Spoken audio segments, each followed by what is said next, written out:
দর্শক, আপনাকে আমাকে দেখতে পাচ্ছেন? একটু কমেন্ট করে জানাবেন। আবারও সালাম দিচ্ছি আপনাদের। আসসালামু আলাইকুম। সবাইকে শুভেচ্ছা জানাচ্ছি। মাসুম মাহবুব দেখছেন ওপেন দ্য ইউটিউব চ্যানেল এবং মাসুম মাহবুব ফেসবুক পেজ। শারীরিকভাবে বেশ অসুস্থ আছি। ওকে, আপনারা কি দেখতে এবং শুনতে পাচ্ছেন? আমাকে একটু কমেন্ট করেন তো। যে কোনো একটা কমেন্ট আমি আশা করছি। আমার এখানে অডিও সিগন্যালটা ইরোড দেখাচ্ছে। হ্যাঁ, আমি সিগন্যাল পাচ্ছি অবশ্য। আপনারা কি পাচ্ছেন? আমাকে দেখতে পাচ্ছেন?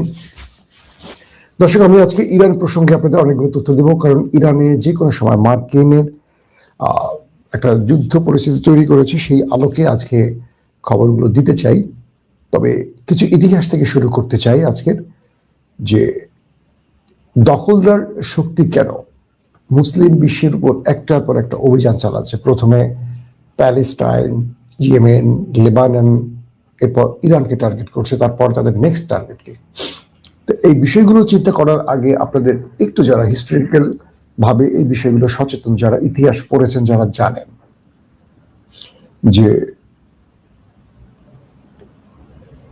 দি rabbi who found the Messenger, একটা বই আছে যেটা দখলদারদের বা ইসরায়েলের ইহুদিদের বই। বইটার নাম আমি আবারও বলছি, the rabbi who found the message, মাসিহি, সরি দুঃখিত, মাসিহি। এই বইটির কয়েকটি প্যারাতে উল্লেখ আছে এরকম, যে ইহুদিদের একজন ধর্মগুরু দি রাব্বি, তিনি দেখা করেছেন দাজ্জালের সাথে। দাজ্জাল তাকে কিছু ডিরেকশন দিয়েছে। সেই ডিরেকশনগুলো কি? দাজ্জাল তাকে বলেছেন তিনি পৃথিবীতে আবির্ভাব হবেন। তিনি এসছেন, বাট আমাদের সামনে আবির্ভাব হবেন যখন, আওয়াজ কম পাচ্ছে, অনেকে বলছে দেখা যাচ্ছে আওয়াজ কম পাচ্ছি ভাই, দেখতে শুনতে পাচ্ছি। ওকে ওকে ওকে ওকে। তো তিনি বলছেন, তার রাব্বি, ওদের যে ধর্মগুরু, তিনি বলছেন যে তিনি চলে এসছেন, তবে বর্তমান যিনি প্রধানমন্ত্রী আছেন, prime minister Israel mister Netanyahu, তার মৃত্যুর পর তিনি পৃথিবীতে আসবেন। এবং ইহুদি ধর্মগ্রন্থ তালমুদের ব্যাখ্যা অনুযায়ী যে রেড কাউ, সেই রেড কাউর সন্তান মিলেছে। পৃথিবীর বিভিন্ন জায়গা থেকে এই রেড কাউগুলো ইসরায়েলে পৌঁছেছে এবং তাদের পানিকে পবিত্র করার কাজটি হয়েছে। তৃতীয়ত, তাদের যে সবচেয়ে বড় ধর্মালয়, আমরা যেটাকে মসজিদুল আকসা বলি, যেটি হযরত সুলাইমান আলাইহিস সালাম কর্তৃক নির্মিত হয়, সেই মসজিদটির ভেতরে যে জায়গাতে ঠিক গম্বুজ বরাবর যে নিচের জায়গাটি আছে, সেই জায়গাতে আমাদের হযরত সুলাইমান আলাইহিস সালামের যে চাদরটি ছিল একটা সিন্দুকের মধ্যে, যে পৃথিবীর নেতৃত্ব বা ক্ষমতা তাদের হাতে থাকবে, এটাকে উদ্ধারের জন্য এ জাতি এই মসজিদুল আকসা এটাকে ধ্বংস করে নিজেদের ধর্মালয় বানাবে। তো এই বিষয়গুলো কম বেশি আপনারা অনেকেই জানেন। বলা হচ্ছে যে পৃথিবীর অধিকাংশ ক্ষমতাগুলো চলে যাবে ওই জাতির হাতে, মানে ইহুদির জাতির হাতে, এবং খ্রিস্টানদের মধ্যে কয়েকটা ভাগ হবে, যে ভাগগুলো কোনোটা মুসলিমদের পক্ষে যাবে, কোনোটা ওদের পক্ষে থাকবে। এখন দেখেন যে প্যালেস্টাইনে যখন যুদ্ধ চাপিয়ে দেওয়া হয়েছে, পৃথিবীর বহু দেশ ইসরায়েলকে সমর্থন না করে প্যালেস্টাইনকে সমর্থন করছে, কিন্তু আমেরিকার ভয় পাচ্ছে না, পারেনি, সমর্থন দিয়েছে ফিলিস্তিন রাষ্ট্রের পক্ষে। জাতিসংঘে সমর্থন দিয়েছে পৃথিবীর অধিকাংশ দেশ। অর্থাৎ পৃথিবীর দুটো ভাগে বিভক্ত হয়ে গেছে। 4 নম্বর বিষয়, এই যুদ্ধটার আগে পৃথিবীতে 3টা সিমটম দেখা যাবে। অর্থাৎ ইমাম মাহদী আসার আগে 3টা সিমটম আমরা দেখব। প্রথম সিমটম, পৃথিবী থেকে লজ্জা উঠে যাবে। অর্থাৎ নারীদের যে লজ্জার স্থানটা, মানে নারীরা যে লাজুক স্বভাবের, এটা থাকবে না। প্রথমটা মেবি সুদ। পৃথিবীর প্রতিটা মানুষ সুদ ব্যবস্থা চলে যাবে। কেউ সুদ খাবে, কেউ সুদ দেবে, কেউ সুদের সাক্ষী থাকবে। আমাদের ব্যাংকিং ব্যবস্থা দেখেন, আমরা ইসলামী ব্যাংক বলি আর অন ইসলামী ব্যাংক বলি, প্রত্যেকটা সুদের আওতায় আছে। হ্যাঁ, ইসলামী ব্যাংক আমাদের সাথে সুদ লেনদেন করে না, কিন্তু ওয়ার্ল্ড ব্যাংকের সাথে বা বাংলাদেশ ব্যাংকের সাথে তার লেনদেনটা সুদে হয়। ক্লায়েন্টের সাথে হয়তো করে না, কিন্তু প্রতিটা মানুষই ব্যাংকে টাকা রাখে, টাকা তোলে। তার মানে হলো সুদের মধ্যে পড়ে গেছে। প্রথম, মানে দাজ্জাল আসার আগে যা হবে তার 3টার একটা, প্রতিটা মানুষ সুদ আওতায় চলে যাবে। দেখেন এখন আমরা সুদের মধ্যে আছি। দ্বিতীয়টা হলো যে নারীদের ঘরে আটকে রাখা যাবে না। ভালো করে খেয়াল করেন, এই মুহূর্তে আপনার বোন, আপনার মেয়ে, আপনার স্ত্রী, যাকে বলেন, কেউ আপনার কন্ট্রোলে নেই। এখন মাকে শিক্ষা দেয় মেয়ে, এখন বাবাকে শিক্ষা দেয় মেয়ে, স্ত্রী গোপনে রিলেশন তৈরি করে আরেকজনের সাথে, স্বামী জেনেও কিছু করতে পারে না। এই যে প্রতিক্রিয়াগুলো, এই যে সিমটমগুলো, এগুলো ঠিক ওই সময়টা আসবে, মানে দাজ্জাল আসার আগের সিমটম হিসেবে। দেখেন দ্বিতীয় স্টেজটা অপূরণ হয়ে গেছে। এরকম করে অনেকগুলো বিষয় তৈরি হবে, যার পর দাজ্জাল আসবে। এবং মুসলমানদের মধ্যে নেতৃত্বের সমস্যা তৈরি হবে। দেখেন আমাদের চোর বাটপার এখন নেতা, এবং তৃতীয় বিশ্বযুদ্ধ হবে, সেই তৃতীয় বিশ্বযুদ্ধে মুসলমানরা পরাজিত হবে। দেখেন এই মুহূর্তে মুসলমানরা পরাজিত হচ্ছে, সিরিয়াতে মার খাচ্ছে, যে কোনো জায়গায় মুসলমানরা মার খাচ্ছে।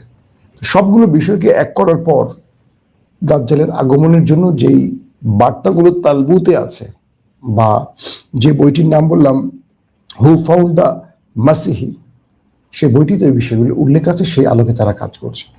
তাদের সামনে ডিস্টার্ব হয়ে দাঁড়িয়েছে কারা? আরব, ইরান, তার্কির মতো দেশগুলো। ইতিমধ্যে আরবের একজন পার্টনার প্যালেস্টাইনকে শেষ করে ফেলেছে। ইতিমধ্যে তারা লেবাননকেও 50% শেষ করে ফেলেছে। ইতিমধ্যে তারা ইয়েমেনকেও টার্গেট করেছে। গ্রেটার ইসরায়েল নামক যে ম্যাপটি নেতানিয়াহু প্রকাশ করেছেন, সেখানে তার্কি, সৌদি আরব সহ সব আছে। তার মানে ইরানকে টার্গেট করার পর তারা তার্কিকে টার্গেট করবে, এরপর আরবে প্রবেশ করবে। তারা একটা গোল নিয়ে এগুচ্ছে, আর আমরা ঘুমাচ্ছি আর বলছি কি জান্নাতের টিকিট দিচ্ছে নাকি কোনো দল। আমরা কি বলছি? চাঁদাবাজের দল। প্রত্যেকে আমরা মুসলিম, কিন্তু আমাদের লক্ষ্যটা কোথায় গিয়ে, কোন মিশনে, আর আমরা চলছি কোন ভিশনে, বুঝতে পারছেন? তো আমরা আমাদের ঘরে ওদেরকে ডেকে আনছি। আমেরিকা নাকি আরব রাষ্ট্রের নিরাপত্তা দেবে, তাই বিলিয়ন বিলিয়ন মার্কিন ডলারের চুক্তি করে আরবরা। কার সাথে? আমেরিকার সাথে। আমেরিকার সাথে চুক্তি করে, আমেরিকা নিরাপত্তা দেবে। কার বিরুদ্ধে? তার মুসলিম ভাইদের বিরুদ্ধে, ইরানের বিরুদ্ধে বা তার্কির বিরুদ্ধে। কি হচ্ছে আমরা দেখলাম, দিন শেষে পেট্রো ডলার ওরা নিয়ে যাচ্ছে, কাগজের টাকা দিচ্ছে, আর স্বর্ণ ওরা ভরে ফেলছে। তো এই সিমটম, এই জিনিসগুলো ইতিমধ্যে আমাদের শুরু হয়েছে। আমার আজকের আলোচনাটা এখানে একটু বললাম কেন, আপনাদের বোঝার জন্য। আমি মূল খবরে আসছি। ইরান তার সর্বশক্তি নিয়োগ করে প্রতিরোধ করার সব কাজ ইতিমধ্যে প্রস্তুতি নিয়ে ফেলছে। বলা হচ্ছে ইরানের যে সারপ্রাইজগুলো বা চমকগুলো আসছে, এই চমকগুলো আমেরিকার জন্য নতুন টেনশন। ট্রাম্প বুঝতে পারছেন না তিনি আক্রমণটি কখন করবেন, কিন্তু ইসরায়েলের সাথে তার গোপন বৈঠক চলছে, এবং ইসরায়েলে পৌঁছে গেছে মার্কিন বড় বড় সামরিক বিশেষজ্ঞরা। তারা যেভাবে যুদ্ধটা শুরু করবে, সেই যুদ্ধটার পরিস্থিতি তৈরি করছে। একজন কমেন্ট করছেন ইমাম মাহাদি আর আসবেন না, যিনি আসার তিনি অনেক আগে এসে গেছেন। না, ইমাম মাহাদি আসবেন এবং হজরত ঈসা আলাইসাল্লাম আসবেন। এটা সিরিয়ার সাদা গম্বুজ মসজিদে। এটা নিয়ে একদিন আপনাদের ভিডিও শোনাবো বিস্তারিত। আসবেন ইমাম মাহাদি, আসবেন দাজ্জালকে সাইজ করার জন্য, বুঝছেন তো? এখন এই পরিস্থিতিতে ইরান তার মিত্রদের সাথে একটা গোপন মহড়া করছে, যাতে করে আমেরিকা আক্রমণ করলে সেটা প্রত্যুত্তর দিতে পারে। আর খামেনির পক্ষ থেকে আজকে দিনের প্রথম লাইভটিতে বলে দিয়েছি যে সিগন্যাল পেয়ে গেছে কি কি করতে হবে। এরই মধ্যে খবর আসছে যে আরব আমিরাত ইসরায়েলের পক্ষে দাঁড়িয়েছে। তারা বলছে যে তাদের আকাশ বা ভূমি বা স্থল, যেটাই বলি, আমেরিকা ব্যবহার করতে পারে ইরানের আক্রমণের জন্য। সেখান থেকে তারা পিছু হচ্ছে। ইরানের ধমকে তারা ভয় পেয়ে গেছে। তারা বলছে যে না, ইরানে আক্রমণের জন্য তাদের আকাশ বা ভূমি ব্যবহার করতে দেবে না আরব আমিরাত, মানে না ইসরায়েল না আমেরিকা, কাউকে সেই ঘাঁটি আর ব্যবহার করতে দিচ্ছে না। তার মানে সৌদি আরবের চাপ বা কাতারের গোপন একটা চাপ ছিল আরব আমিরাতের উপর, হতে পারে, অথবা ইরানের ভয় হতে পারে, যেটাই হোক, ব্যাক চ্যানেলে দুতিয়ালি চলছে। রয়েছে জর্দান নামক এক বিশ্বাসঘাতকের দেশ, দ্বিতীয় আবদুল্লাহর দেশ। আবদুল্লাহর দেশটিতে সবচেয়ে ভয়ঙ্কর যে ব্যাপারটি, তারা মুসলিম রাষ্ট্র হয়েও গোপনে সাহায্য করছে।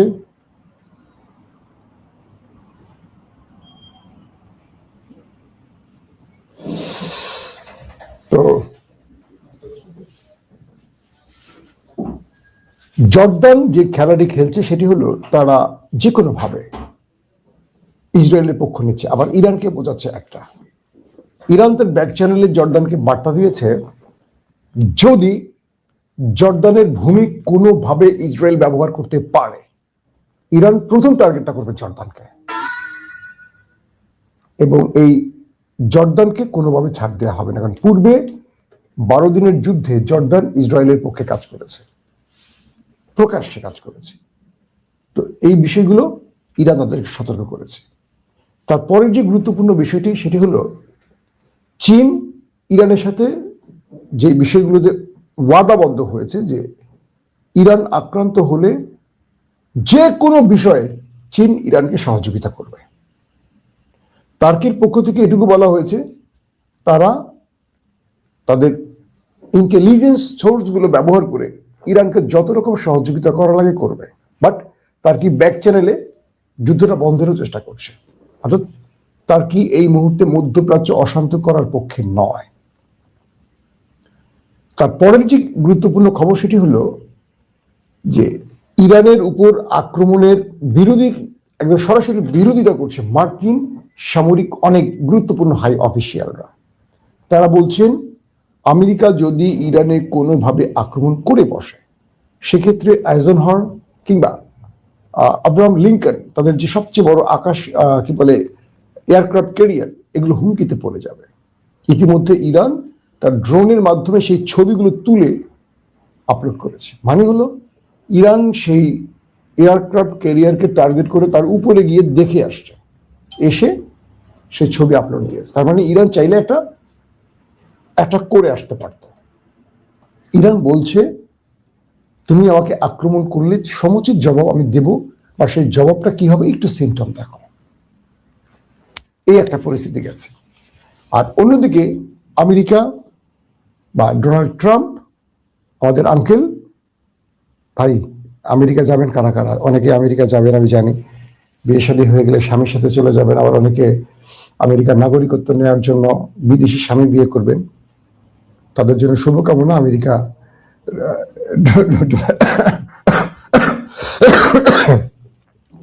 সরি। তো এই আমেরিকা আঙ্কেল বলছেন যে ইসরায়েলের সাথে প্ল্যান করে তারা একযোগে আক্রমণ করবেন, এবং তাদের টার্গেটটা হলো ইরানে জনগণের উপর যে রাষ্ট্রীয় বাহিনী আক্রমণ করছে সেটা প্রতিহতের জন্য। প্রশ্নটা হলো যে রাষ্ট্রীয় বাহিনী বিদ্রোহ করেছে এরা কারা? এরা অস্ত্র পেল কোথায়? রাষ্ট্রীয় সম্পদ নষ্ট করলো কোথায়? এই উত্তর ডোনাল্ড ট্রাম্প দেননি। তাকে কিন্তু যুদ্ধে নামিয়েছে নেতানিয়াহু। তো এই পরিস্থিতির মধ্যে যে কোনো সময় যুদ্ধের সুইচ টিপে দিতে পারে মিস্টার ট্রাম্প। আবার ইরান বলছে যে তাদের কাছে যদি তথ্য আসে যে ইরান আক্রান্ত হতে পারে দখলদার কর্তৃক, তাহলে ইরান আক্রমণের আগেই তারা এই আক্রমণটা শুরু করতে পারে। আর ঠিক এই ভয়টিতে দখলদাররা তাদের রাষ্ট্রের ভেতরে নিরাপত্তা তৈরি করছে 8টি থেকে 10টি লেয়ারে। আমি এর আগেও বলেছি, আবারও বলে, 10টি লেয়ার কি? ফ্রান্স আকাশ প্রতিরক্ষা সিস্টেম, ইংল্যান্ড আকাশ প্রতিরক্ষা সিস্টেম, জর্দান আকাশ প্রতিরক্ষা সিস্টেম, এরপর রয়েছে ইসরায়েলের ডেভিড স্লেভিং, রয়েছে আয়রন ডম, মার্কিন প্যাট্রিয়ট, রয়েছে মার্কিন থার্ড, শোনা গেছে আরেকটি আসছে নতুন। এরই মধ্যে চীন, আমি আজকে দুপুরে বলেছি, চীন নতুন করে কি বলবো মিসাইল পৌঁছে দিয়েছে ইরানের হাতে। আপনারা জানেন, সেটা দুপুরে যারা ভিডিও দেখছে তাদেরকে আমি আবার একটু স্মরণ করিয়ে দেব। তো সেই মিসাইলটির নাম হলো DF-21D ব্যালিস্টিক মিসাইল। আবারও বলছি, DF-21 মানে 21 ডি মিসাইল, এটি হলো ব্যালিস্টিক মিসাইল। এটি প্রায় 2200 থেকে 2400 কিলোমিটার দূরে চলে যাবে স্পেসে, পৃথিবী থেকে স্পেসে যাবে। স্পেসে গিয়ে এটার খোলসটা খুলে ফেলবে, খুলে রকেটটাকে ছেড়ে দিবে, রকেটটা চলে যাবে, যে রকেটটা করে এটা স্পেসে যাবে। এরপর ওয়ারহেডটা যেটা মাথায় থাকে, এটা নিউক্লিয়ারও হতে পারে, এই ওয়ারহেডটা কি করবে, খুব স্পিডে আবার পৃথিবীতে মুভ করবে স্পেস থেকে। তো শত্রুর যে জিপিএস লক করবে ইরান, সেই লকটা যদি আইজেনহর হয় অথবা ওয়ারশিপ হয় অথবা এটি যদি আব্রাহাম লিঙ্কন এয়ারক্রাফট ক্যারিয়ার হয়, এটাকে ধ্বংস করে দেবে। বলা হচ্ছে 20 মিটার অ্যাকুরেসিকে কনফার্ম করে যে জাহাজটি মুভ করছে, ধরেন সাগরে একটি জাহাজ চলমান, খুবই স্পিডে চলছে, এই মিসাইলটি এটাকে বিট করবে তার লেয়ার সিস্টেমে। কিরকম? জাহাজটি যাচ্ছে ধরেন Gulf of Oman, Gulf of Aden, হ্যাঁ, অথবা আরব সাগর, হতে পারে ইন্ডিয়ান ওশান, যেটাই বলি না কেন। তো এটা যখন মুভ করবে, স্পেস থেকে সেটা আসবে, এসে ঠিক ওটাকে টার্গেট বিট অ্যাটাক করবে। এটা চীন থেকে পেয়েছে ইরান, আর চীনের আর ইরানের নিজস্ব রয়েছে তাদের বেশ অ্যান্টিশিপ মিসাইল। তো এয়ারক্রাফট ক্যারিয়ার তো অ্যান্টিশিপ মিসাইলই আক্রান্ত হয়, সেটা নাম হলো সাওয়া। এই সাউন্ড, এটা দিয়েও ইরান আক্রমণের বা শাহেদ এগুলোর প্রস্তুত রেখেছে। ইরান বলছে যে যদি আমরা আক্রান্ত হই বা যদি বুঝি যে আমরা আক্রান্ত হব, তাহলে আমাদের কয়েক হাজার মিসাইল তেল আবিবকে লক্ষ্য করে আপলোড করা হয়েছে। খেলা শুরু হচ্ছে এবার।